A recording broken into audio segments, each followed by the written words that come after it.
देव सतगुरुदेव की जय। बंदी छोड़ कबीर साहिब जी की जय। बंदी छोड़ गरीबदास जी महाराज जी की जय। स्वामी राम देवानंद जी गुरु महाराज जी की जय हो।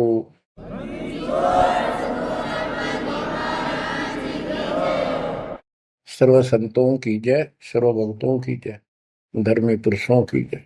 श्री काशी धाम की जय, श्री सुडानी धाम की जय, श्री क्रोथा धाम की जय, श्री बरवाड़ा धाम की जय।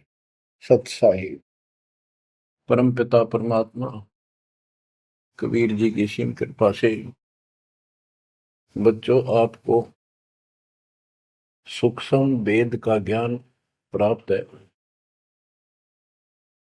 आप सूक्ष्म वेद बांच रहे हो, सूक्ष्म वेद सुन रहे हो, पढ़ रहे हो। ऋग यजु है श्याम अथर्व, चारों वेद चितभंगी रे। सूक्ष्म वेद बांच साहेब का, सोहंसा सतसंगी रे। सूक्ष्म वेद बांच साहेब का, सोहंसा सतसंगी रे। तीन लोक और भवन चतुर्दश, कोई नहीं सत्संगी। बच्चों ये बातें यदि आप पहले सुनते, आपको यह सब प्रमाण, ये संपूर्ण ज्ञान प्राप्त ना होता, तो आपका माथा ठनका हो, आपके मन में सौ दोष दास के प्रति आते, ये यूं पता नहीं क्या बकवास करता है, क्या किसी को भी ज्ञान नहीं। यही शंका आदरणीय धर्मदास साहिब जी की मन में आई थी संत जी के, कि भाई ये चंदा बाबा ऐसी बातें बता रहा है, तो कोई ना कोई हमारे हिंदू धर्म में भी इन बातों को जानने वाला उससे मिलेगा, क्योंकि शास्त्र हमारे। उसके बाद वो अपने गुरु जी के पास गया। गुरु जी तो रूपदास जी ने कह दिया, भाई मैं जितनी जानू था बेटा, मैंने तेरे से कुछ नहीं छुपाया। जिस तरह के प्रश्न आप कर रहे हो, इनका उत्तर मेरे पास नहीं है, और जिसने तुझे ये ज्ञान दिया है उसी के पास जा, उसी से समाधान पूछ। लेकिन धर्मदास के सामने यह बात खटक रही थी कि अनपढ़ आदमी, जिंदा बाबा, इसको ज्ञान कैसे हो गया ये? इसने भी तो किसी हमारे हिंदू से सुना होगा, और अवश्य कोई संत, मंडलेश्वर, कोई पीठाधीश इसका जानकार पाओगे। अब सब जगह जितने भी सुप्रसिद्ध या वैसे छोटे मोटे भी संत हिंदू धर्म के उस टाइम प्रवक्ता थे, सत्संग सुनाया करते थे, सबसे मिला, और जाते ही 10-20 रुपए रख दे। ये खासकर इन संतों के अंदर जो भेंट ज्यादा दे, दक्षिणा ज्यादा दे, उसको ज्यादा महत्व देते हैं। इस बात की धर्मदास जी को भी खूब पता था कि ये तभी प्रसन्न होकर मुझे कुछ राह बताएंगे। जाते 5-10 रुपए तरह, क्योंकि उसमें 5-10 रुपए आज के 5 लाख के बराबर थे।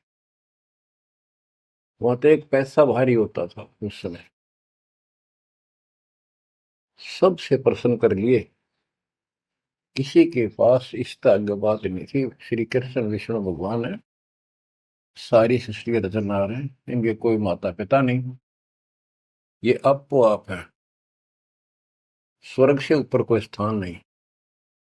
आखिर में हार के, थक के, और कति बुरी तरह रोए कि अब के बने। परमात्मा फिर भी उसको, जब वो धक्के खा के आ रहा था, एक अन्य हिंदू साधु के रूप में एक पेड़ के नीचे बैठ गया, नदी के किनारे।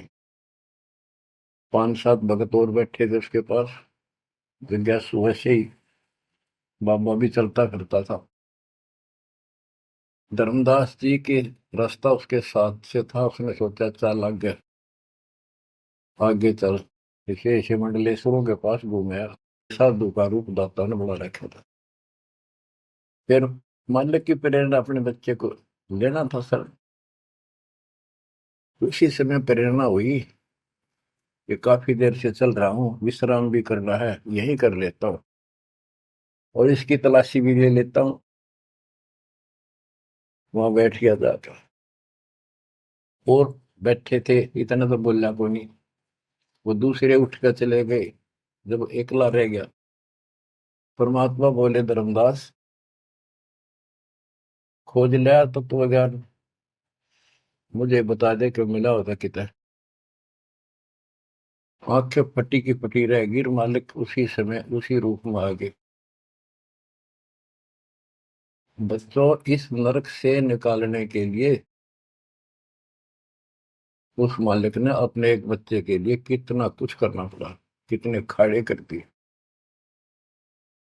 वहां से शुरुआत करनी थी अपने कलयुग की भक्ति की।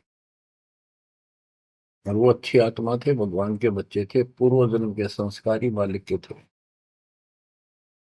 जैसे सम्मन था, सम्मन ने कितनी कुर्बानी दी थी, बेटा काट दिया मालिक के नाम पर।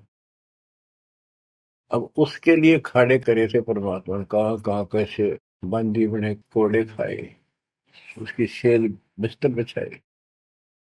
किसी जन्म का ये धर्मदास जी भी ऐसे ही कुर्बान आत्मा था, लेकिन ये ठीक से टिके नहीं क्योंकि ज्ञान संपूर्ण नहीं था। इसलिए मालिक उसके लिए फिर वहां बैठ के जाकर धर्मदास जी परमात्मा के चरणों में गिर के अपनी ढीठता, अपने अविश्वास, अज्ञानता का बहुत पश्चाताप किया। हे मालिक, आप सत्य, आपका ज्ञान सत्य, आपका समाधान सत्य। परमात्मा बोले, ये प्रेरणा मैंने की थी तेरे अंदर। काल का बेटा बहुत लंबा जुगाड़ है, बहुत लंबा षड्यंत्र है। पाया किसी के पास ये ज्ञान। हे महाराज, ज्ञान के हो तो गंध भरा, काम करो सारा सड़ रहे हैं। तो बच्चों, अब आपको दास बताना चाहता है परमात्मा की महिमा और सूक्ष्म वेद वाला ज्ञान संत गरीबदास जी को प्राप्त हुआ परमेश्वर से। उनके सतगुरु और भगवान स्वयं कबीर साहब थे, जिनका गुरु भगवान और ज्ञान एक नंबर का। तो उस पर हमने विश्वास करना चाहिए, लेकिन विश्वास करने के लिए कुछ आधार होता है। हिंदू धर्म के लिए गीता और वेद, 18 पुराण, ये आधार है कि ये अध्यात्म के मूल ग्रंथ है। उन मूल ग्रंथों से आपको परमात्मा की वाणी सिद्ध कर दी। ऋग यजु है साम अथर्व, चारों वेद चित भंगी रे, सूक्ष्म वेद वाचे साहेब का, सोहन सा सतसंगी रे। तीन लोक और भवन चतुर्दश, कोई नहीं सत्संगी। क्यों? क्योंकि उनके पास ये तत्व ज्ञान नहीं। बच्चों, यजुर्वेद अध्याय 40 मंत्र 10 में यही कहा है, कोई तो भगवान को साकार कहता है, रामकृष्ण रूप में, अवतार रूप में आने वाला। अन्य कहते हैं वो कभी साकार होता ही नहीं, वो तो निराकार है। परमात्मा साकार है या निराकार है, किस स्थिति में आता है, वो कैसे लीला करता है, इसकी जानकारी किस तत्वदर्शी संतों से पूछो। गीता अध्याय 4 श्लोक 34 में और 32 में स्पष्ट भी कर दिया कि जो तत्व ज्ञान होता है वो परमात्मा अपने मुख कमल से आकर बोलता है। ऋग्वेद मंडल नंबर 9 सूक्त 94 और मंत्र नंबर 2 में कहा कि वो परमात्मा कवियों की तरह आचरण करता हुआ घूमता फिरता है। ऋग्वेद मंडल नंबर 9 सूक्त नंबर 95 के मंत्र नंबर 1 में परमात्मा भक्ति की प्रेरणा अपने मुख कमल से वाणी बोल के करता है और भक्ति के मूल मंत्रों का गूढ़ रहस्यों का जानकारी का ज्ञान वही बताता है। गीता अध्याय 4 श्लोक 34 में कहा कि उस तत्व ज्ञान को जो स्वयं मालिक बोलता है कवियों की तरह काव्यान चौपाइयों में श्लोकों में और शब्दों के माध्यम से वो तत्व ज्ञान है, उसको किसी तत्वदर्शी संत से पूछो। बच्चों, ना वेदों में तत्व ज्ञान, गीता वेदों का सारांश है, उसी का छोटा रूप है। तो इनको ज्ञान, इनमें ज्ञान नहीं है, वो तत्वदर्शी संत से पूछो। वो तत्वदर्शी संत की पहचान श्रीमद् भगवत गीता अध्याय नंबर 15 श्लोक 1 में बताया है कि ऊपर को मूल, ये तो मूल मालिक सारी सृष्टि का रचने वाला समझो संसार रूपी वृक्ष है, जिसकी ऊपर को जड़ है और नीचे को 3 गुण रूपी शाखा है। इसके सभी विभागों को जो बता देगा स वेदविद, वो वेद के तात्पर्य को ठीक से जानने वाला है, यानी वो तत्वदर्शी संत है। धर्मदास जी और गरीबदास जी के सतगुरु ने बताया, कबीर अक्सर पुरुष एक पेड़ जो जमीन से बाहर दिखाई देता उसको पेड़ बोलते हैं, पेड़ा तना। गरीब अक्सर पुरुष एक पेड़ है, निरंजन व की डार और तीनों देवा शाखा है, ये पातुल संसार। फिर स्पष्ट कर दिया कि फिर एक कैसा दे सब सदर, सब साध्य सबदा माली सींचे मूल को फल फूल अगा। सभी parts of the tree, works के सभी विभाग बता दिए कि तना अक्षर पुरुष है, डार ये क्षर पुरुष है, क्षर पुरुष, और तीनों देव आरजगुण ब्रह्मा सत्पुरुष विष्णु गुण शिव जी रूपी शाखाएं और पात रूप संसार। तो बच्चों, फिर साथ में ये समाधान भी कर दिया कि एक का साध्य सब सदन, यानी मूल को पूजो, उसको इष्ट रूप में मानो, उसके बाद अपने अनुष्ठान करो, साधना करो। जो आपको प्रथम मंत्र दिया जाता है, इसमें प्रथम और लास्ट वाले मंत्र को छोड़कर सारे इन्हीं शाखाओं वाले मंत्र है। और गीता अध्याय 3 श्लोक 10 से लेकर 15 तक ये स्पष्ट किया है कि शास्त्र अनुकूल धार्मिक अनुष्ठान यज्ञ करने से वो सही भक्ति मानी जाती है। इन यज्ञों के द्वारा इन देवताओं को बढ़ाओ, ये यज्ञ से बड़े हुए देवता तुम्हें बिना मांगे ही सब कुछ देते रहेंगे।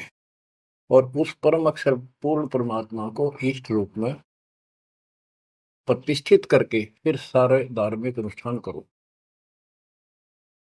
कहते हैं सब प्राणियों की उत्पत्ति अन्न से होती है, अन्न वर्षा से होता है।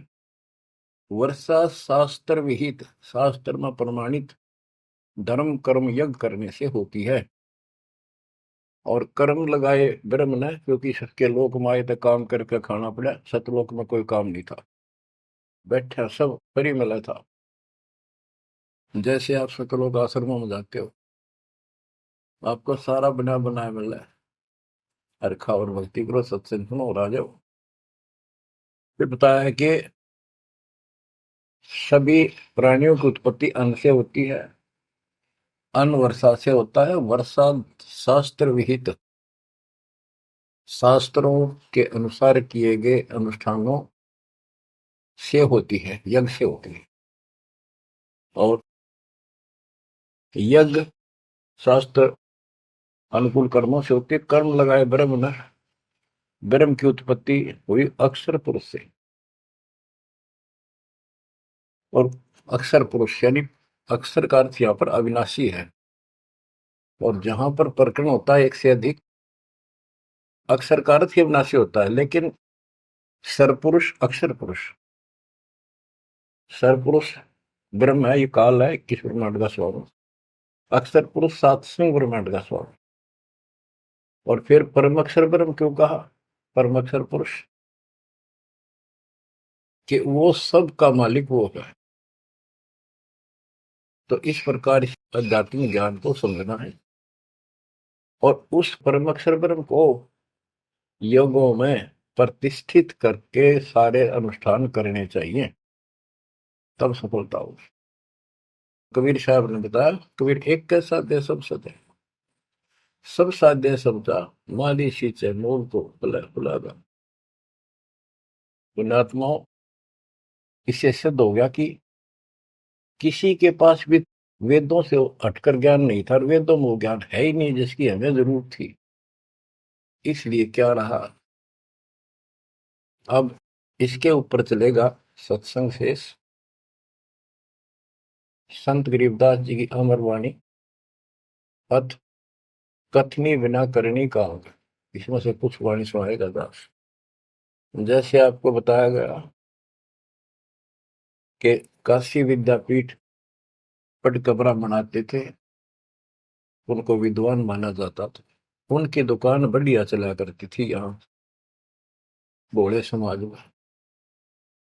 तो गरीबदास जी उस पढ़ाई के बारे में कहते हैं जो वो पढ़ा करते हैं, केवल लोगों को ठगने के लिए।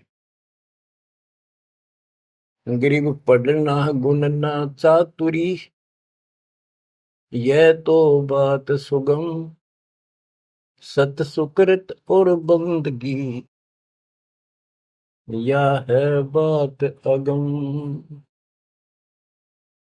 के ये गीता वेद पुराण पढ़े लिए, चतुरता दिखा दी, बड़े बड़े लेक्चर झाड़ दिए, ये तो बहुत आसान है। लेकिन सत सुकृत, सच्ची भक्ति, सच्चे अच्छे कर्म और भक्ति, सच्ची भक्ति, बंदगी, प्रणाम, बंदगी के अंदर वजह सारा कुछ आ जाता है, भक्ति भी आ जाती है, मंत्र भी आ जाते हैं, प्रणाम भी आता है। कई बार विशेष तौर पर बंदगी प्रणाम को बोलते हैं, बंदगी प्रार्थना भी कही जाती है। फिर बताते हैं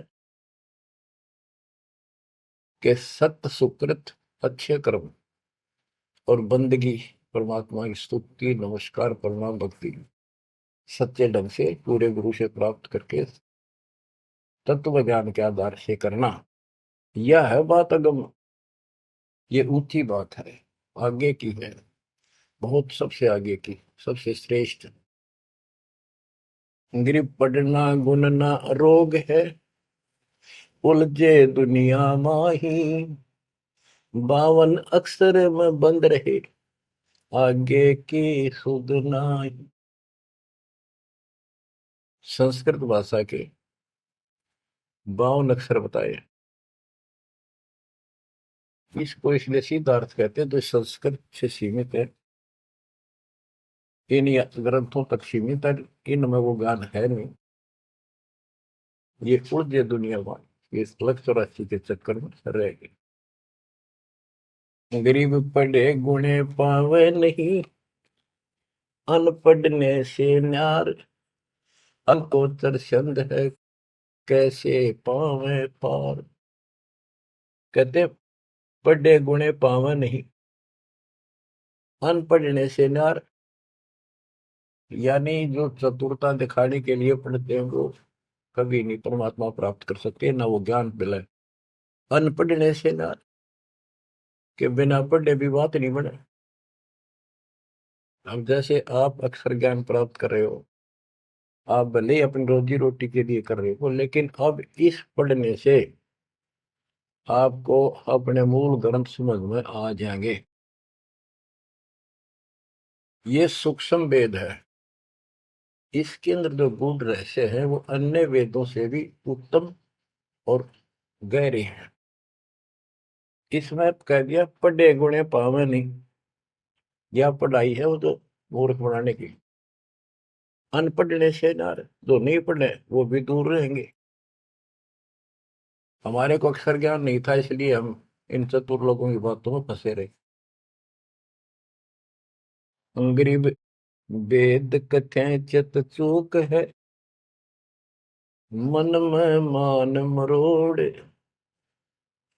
कहने मात्र के तो पंडिता, ये होते के डोर। कि इन वेदों के पढ़ने मात्र से कुछ भी हासिल नहीं होना, क्योंकि वो ज्ञान है ही नहीं जी। अपने को जरूरत है मोक्ष प्राप्त हो, और वो ज्ञान मालिक प्रत्येक युग में आकर बोलते हैं, पर कदर नहीं बनी। गरीब वेद कथे चित चूक है, मन में मान मरोड़, अहंकार, और कहने मात्र के तो पंडित हैं, ये वो दिल्ली के ढोल के 84 लाख योनियों में जाएंगे। अब जैसे एक बहुत ही अच्छा उदाहरण दिया संत गरीबदास जी ने, बच्चों ये गाना बजाना समय के अनुसार शब्द भी सुनाए जाते हैं, और ये कड़वी गोली भी खिलाई जाएंगी, तभी ये रोग कटेगा। सारा ट्रीटमेंट कंप्लीट करना पड़ता है। अब ध्यान से सुनो। पुराने समय में तिलों से तेल निकाला जाता था। वो व्यक्ति जो काम ये करते थे उनको तेली बोलते थे। वो एक कोल्लू लगाते थे। वो कोल्लू एक मशीन होती है, जिसमें 3 4 गिरारी सी होती, मोटी मोटी भारी भारी, और उसके ऊपर एक ऐसा पात्र लगा होता है जिसमें नीचे सुराख होता है, और उसमें सरसों डाल दी, तिल डाल दिए, वो धीरे धीरे नीचे जाता रहता। कोल्लू चलता है, एक लंबे लकड़, लंबा लकड़, कम से कम भी 15 20 फुट लंबा। उस कोल्लू को चलाने के लिए एक लंबा लकड़ फंसा के, और उस लकड़ को पाट बोल रहा हूं, लाठ पाट, उसको बैल से चलाया जाता था। और वो बैल उस लकड़ की जितनी लंबाई होती है उसके में ही सर्कल में घूमना होता था उसको। वो सर्कल होता था, उसके एक सर्कल में घूमता था, सेम कति फिक्स्ड होता था उसका डायमीटर। उसी परिधि में वो बैल घूमता रहता था, और उधर से कोल्लू चलने से तेल निकलता। उस कोल्लू को चलाने के लिए एक बैल का प्रयोग किया जाता था। वो उस लकड़ लंबे लठ, 15 20 फुट 25 फुट लंबे लठ के एंड पे लास्ट में एक कुंडा डाल कर उसमें रस्सा बांध कर, और उस बैल के दोनों तरफ कंधे से बांध दिए जाते थे रस्से, और उसको चलाया जाता था। तब वो कोल्लू घूमता था, और उसमें डाले हुए सरसों या तिल, उनका तेल निकलकर बाहर आता था, वो तेली कहलाता था। और उसको खींचने वाला तेली का बैल का है। उस बैल के आंखों पर पट्टी बांध दिया करते थे, और एक आदमी उसके पीछे होकर 2 3 बार उसका लठ मारता जोर के, और वो बहुत तेज चलता। तो फिर उसको ये भय हो जाता कि लठाड़ा तेरे पीछे पीछे है। वो अपने आप स्पीड में रहता था, और इस तरह वो कोल वो सारा दिन चलता था। बीच में थोड़ी बहुत देर पानी पिला दिया, चारा खिला दिया, फिर जोड़ दिया जाता। तो उसका केवल सीमित दायरा था, उससे 12 कदम भी नहीं जा सकता था वो। अब इसके ऊपर ये कुछ वाणियां आपको समझाने के लिए बताना पड़ा। इतना गजब का ज्ञान दिया इसने, 100 का 100 सत्य है। गरीब वेद कथे चित चूक है, मन में मान मरोड़, कहने मात्र के तो पिंडता, ये हो तेली के डो। ये अगले जन्म में तेली के बैल बनेंगे। एक तो गान ये दिया है कि जो साधना ठीक नहीं करते तो शुद्ध नहीं हो जाएगा। फिर पीछे तू पशुआ की जय, गद्दा बैल बनाई, ये 56 भोग कहाँ मन भोरे, कहीं कुरड़ी चरने जाई। इस वाणी का तो ये अर्थ है। अब इसके ऊपर आगे देखो। गरीब आंख बंद है दिखे नहीं, चल मारो मार, तेली के तो बैल को घर ही कोस हजार, के आंख बांध दी बैल की और उधरता चालो मारो मार, वो स्पीड पे चलता रहता। उस तेली के बैल को उस सर्कल के अंदर ही सारा दिन एक महीने में 50,000 कोस एक महीने में तय कर देता, यानी एक कोस 3 किलोमीटर, यानी 1.5 लाख किलोमीटर वो एक महीने में पूरे कर देता। उसमें चल चल के इतना सफर तय कर लेता, रहता वही ठेकान, एक कदम उससे बाहर नहीं जाता। बच्चों ये स्पिरिचुअल लेक्चर है या आध्यात्मिक घंटी दे रहा हूं आपकी स्कूल की। इसको ऐसे समझाने से आपके अंतःकरण में योगदान रचेगा। एक क्या होता था पहले, जैसे फसल होती थी गेहूं चने, इनको अलग करने के लिए भूस से एक गाटा जोड़ा जाता था, गाटा। उसके बीच में एक लठ गाड़ के मोटा था, उसका रस्सा बांध के फिर 5 7 10 पशु, जिसमें भैंस गाय काटड़ा काटड़ी ऐसे सीरियल में बांध दिए जाते थे, और बीच में लठ गाड़ दिया, उसके चारों तरफ वो भूस डाल देते थे, चने या गेहूं। क्योंकि दास ने देखा है, हम किसान के गर्जनों था, इसलिए 90% बच्चे किसान वालों को पता नहीं, जो शहर में रहते हैं, वो भूसे कैसे निकलता था, जिसकी ये वाणी जिस बारे बोली है।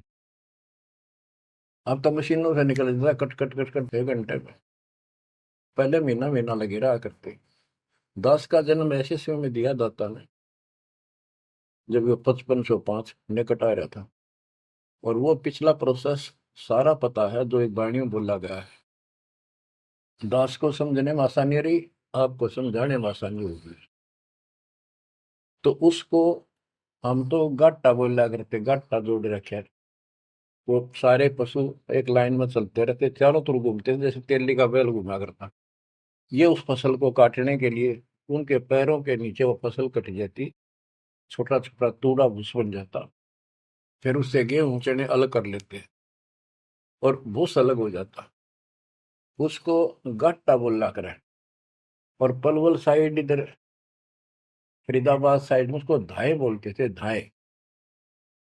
धाए यानी पशुओं का एक समूह, एक से एक गले का रस्सा बांध दिया जाता था। वो बाहर नहीं जा सकते, अंदर आ नहीं सकते, क्योंकि एक दूसरे को धक्का नहीं दे सकते। वो एक लाइन में चलते थे चारों तरफ सर्कल में। अब इसको इन अज्ञानी गुरुओं के ऊपर सेट किया है दाता संत गरीबदास जी ने इस वाणी को। गरीब दाएं जुड़ी अज्ञान की, गह घाटा ठोर, एक पेड़ चाले नहीं, काट बड़ी बड़ी खोर। के जैसे वो पशुओं के द्वारा धाय जोड़ के घुमाई जाती है और वहीं घूम रहे होते, उससे अलग एक कदम नहीं जा सकते। तो जितने भी ये संत हैं, इन्होंने अपने अपने चेले बांध रखे, अपने अज्ञान वाले लटके। गुरु बनकर बैठ गया और उसको पशु बांध रखे, पशु पुत्र। वो इस जन्म मरण के चक्कर में यही गाटा गा रहे हैं, यही दाएं चल रही है उनकी। एक पेड़ चाले नहीं, और कड है बड़ी बड़ी खोर। खोर मैंने बड़े बड़े कदम रखे, तेजी से चलना, पाथे डंडे लागे होंगे। तो ये सारे जितने भी चेले हैं, उनके जितने गुरु हैं, उनके जितने शिष्य हैं, उनको तो धाए बताई, ये गाटा। और इस जन्म मरण के चक्कर को एक ये सर्कल बताया कि इसी में ये घूम रहे हैं, एक कदम इस तरह बाहर नहीं जा पाए। जाना सतलोक है। जैसे किसी ने सफर करना है तो कदम जितने रखेगा मंजिल की ओर होते हैं, ठीक रास्ते पर। और ये वहीं बांध रखे स्वार्थवश जिसने पशुओं को, वो तो उस सर्कल में घूम सके, उस तो बाहर जा ही नहीं सकता। गरीब दाएं जुड़ी अज्ञान की, गह घाटा ठोरी, एक पेड़ चाले नहीं, काटे बड़ी बड़ी खोर। गरीबदास जी ने कहा है, कोई है रे परले पार का, जो भेद कहे झनकार का। वारई गोरख वारई दत्त, यानी ये सब वार ध्रुव प्रहलाद अर्थ, वार ही सारे, ब्रह्मादि वार, ये भी वार सारे, ब्रह्मा विष्णु महेश यहीं पर, दुर्वासा वार, ये गह गाटा ठोर। गरीब चार वेद सट शास्त्र, पढ़े 18 पुराण, सतगुरु पूरा मिला नहीं, पंडित हो सी समान। ओह, कबीर साहब कहते हैं, गुरु बिन काहू न पाया ज्ञाना, जो तो था वो छड़े किसाना। गुरु बिन वेद पढ़े जो प्राणी, समझ अनुसार रहे ज्ञानी। बच्चों, एक तो होती है मान बढ़ाई, अहंकार, और एक सच्चाई जो होती है वह मान बढ़ाई नहीं कहलाती। जैसे दास कह रहा है, और कि आपको भी समझ आ गई है, स्पष्ट हो गया, आपको पता लग गया है कि गुरु बिन वेद पढ़े जो प्राणी, समझे ना सार रहे अज्ञानी। वेद पढ़े पर वेद न जाने, ये वाचे पुराण 18, और पत्थर की पूजा करे। भूल गए सब जनारा, श्राद्ध निकलवाओ, पितर पुजवाओ। क्या इन्हें वेद पढ़े, क्या इनको गुरु मिला? जय सतगुरु की संगत करते, ये सकल कर्म कट जाए। ये कोई झंझट नहीं करना पड़ता। अमरपुरी पर आसन होते सतलोक में, जहाँ कोई कष्ट नहीं, जहाँ दुख ना चाहे। तो दास ये कहे कि या तो भगवान कबीर साहब मेरे गुरु भगवान और गरीबदास, और चौथा दास, इनके अतिरिक्त, वर्तमान में दास के अतिरिक्त विश्व में किसी के पास ना वेद ज्ञान, ना गीता ज्ञान, ना कुरान और बाइबल ज्ञान, किसी को किसी प्रकार का ठीक ज्ञान नहीं। इसको कोई कहे यह मान बढ़ाई करता है, उसकी अपनी समझ है, अपनी सोच है, लेकिन यह 100 की सोच सच्चाई है। जैसे 2000 के नोट पर, या 1000 के नोट पर, 500 के नोट पर यह लिखा है कि मैं धारक को 500 रुपए देने का वायदा करता हूं, तो क्या उसने मान बढ़ाई कर रखी है कि ये नोट अपनी बढ़ाई करता है? छाती पे लिखवा रहा है, वो सच्चाई है, वो लिखना भी जरूरी है। तो दास को ये बताना भी आवश्यक है कि दास के अतिरिक्त विश्व में किसी के पास ज्यादा तम ज्ञान नहीं है। ना वेद ज्ञान ठीक है, ना गीता ज्ञान ठीक है, ना पुराणों को जानते, ना कुरान वाले कुरान को ठीक से सुनते, न बाइबल वाले बाइबल को ठीक से। गरीब चार वेद सठ शास्त्र, पढ़े 18 पुराण, सतगुरु पूरा मिला नहीं, पंडित हो शीशवान। गरीब चार वेद सठ शास्त्र, पढ़े 18 बोध, खसम बांझ के होते है, पर बेटा नाही गोद। एक अजब गजब उदाहरण दिया है कि इन 4 वेद और 18 पुराणों को पढ़ने से तो ऐसी दशा है, ये दिखे पंडित, गुरु शिष्य दोनों हैं, गुरु भी हैं, उनके शिष्यों की कमी नहीं, लेकिन बांझ स्त्री का संतान नहीं होती, उसका पति भी होता है। इसी प्रकार इनके गुरु भी है, ये शिष्य भी है, इनमें भक्ति रूपी लाल बनेगा नहीं। बच्चों, एक एक बात टके कहीं नहीं सकता, लाख टके की है, अरब टके की। गरीब भावे 100 करोड़ गीता पढ़ो, 100 करोड़ भागवत, बिना सतनाम व्यर्थ है, बचे काल न मौत। गरीब गर्त अग्नि में डाल कर पंडित कर है होम, सुर वासना जात है क्या करत है होम। गरीब सुमरण सेवा बंद की, सब कोई जानत खूब, बिन सतगुर क्यों पाइए, कबीर से महबूब। ओए होए। के ये पंडित लोग हवन करते हैं, इसका क्या लाभ है कि देवताओं तक इसकी वासना जाती है, स्मेल, गुड स्मेल जाती है, और जिसके वश होकर वो हमें यहाँ राहत देते हैं। तो ये तो हमें सिर्फ हमारी इस भक्ति में एक सहयोगी है, एक आइटम है हवन यज्ञ। हमने पांचों करनी पड़ेंगी तब ज्यादा लाभ होता है। किसी रोग का ट्रीटमेंट पूरा ही करने से बात होगी। गरीब सुमन सेवा बंदगी, सब कोई जानत खूब, भग भक्ति भी करनी चाहिए, सुमन भी करना चाहिए, पर कहते बिन सतगुरु क्यों पाइए। ओए, सतगुरु के बिना कैसे मिलेगा वो कबीर से महबूब। वो भगवान कबीर से प्रिया तुम प्रिय भगवान हमारे कैसे पाओगे। ये दूसरे संत बनावटी इतने गजब के हो जाएंगे, क्या बात।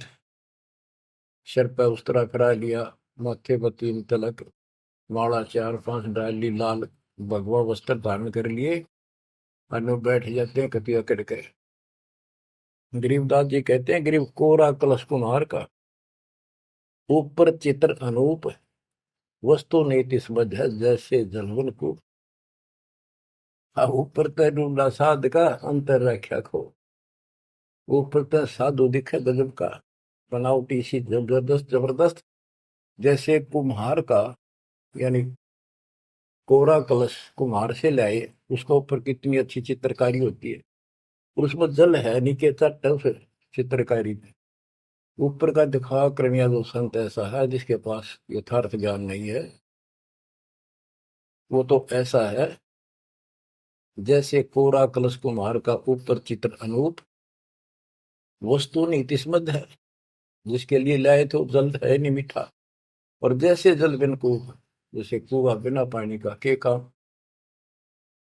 गिरी पांचों मुद्रा पिंड में, आग बुजुर्ग शरीर, 52 गंग है, खेवट जहां कभी।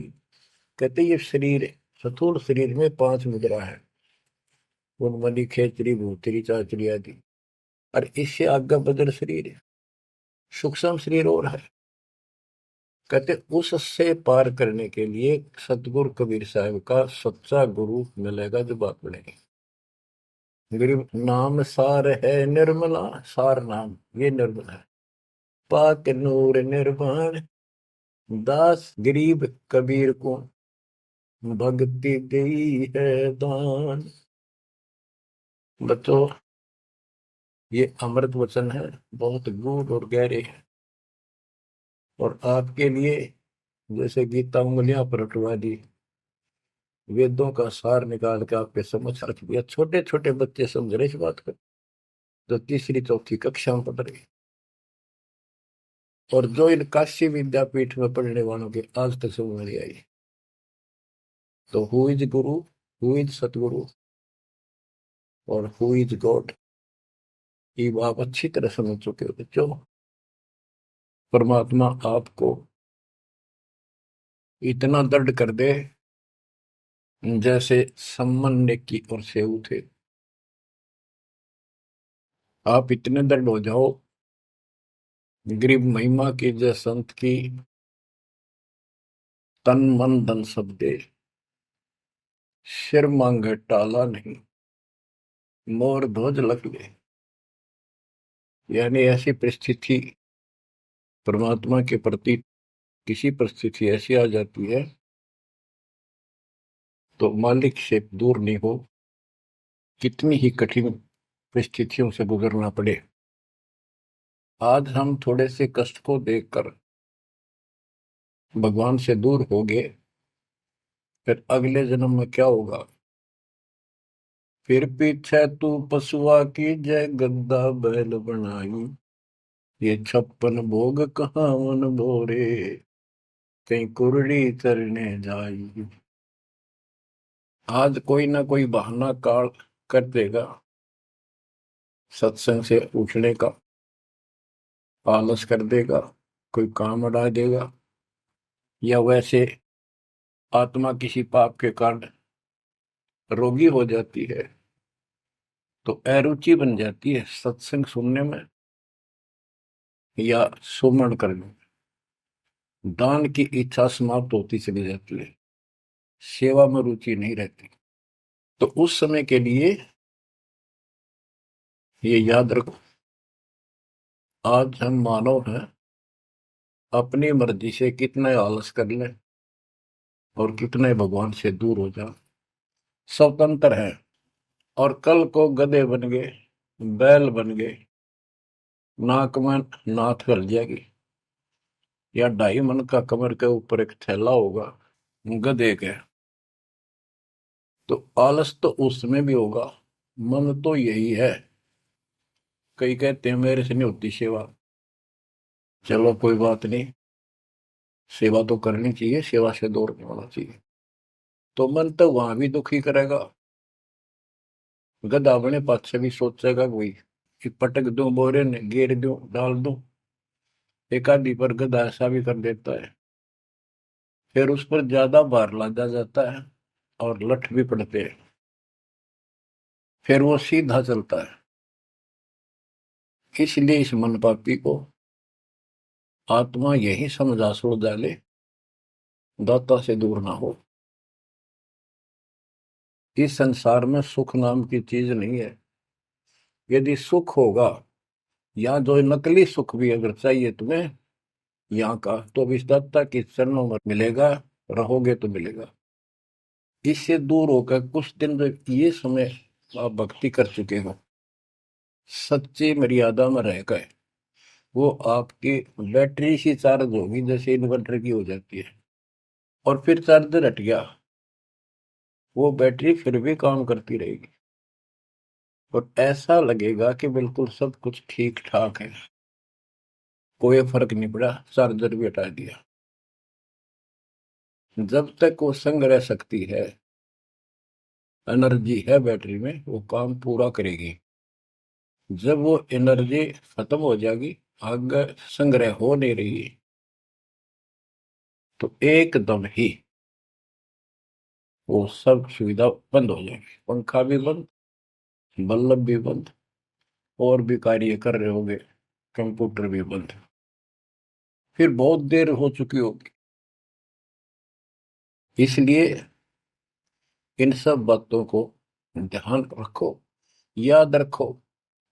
मुश्किल से दाव लगा 7.5 अरब आबादी में से आप ये थोड़ी सी आत्मा परमात्मा की शरण प्राप्त कर पाए हो, तो बच्चों परमात्मा आपको मोक्ष दे, अपने चरणों में रखे, आपकी तरफ बढ़े, कुर्बान हो जाओ, सत्संग सुना करो ढंग से। देख परमात्मा ने कहां से कृपा कर रखी है, आँख खोल लो ना, जो फूक निकली, और कोई नहीं पूछेगा, धक्के खाते करो तेरा कुत्ते को देखोगे।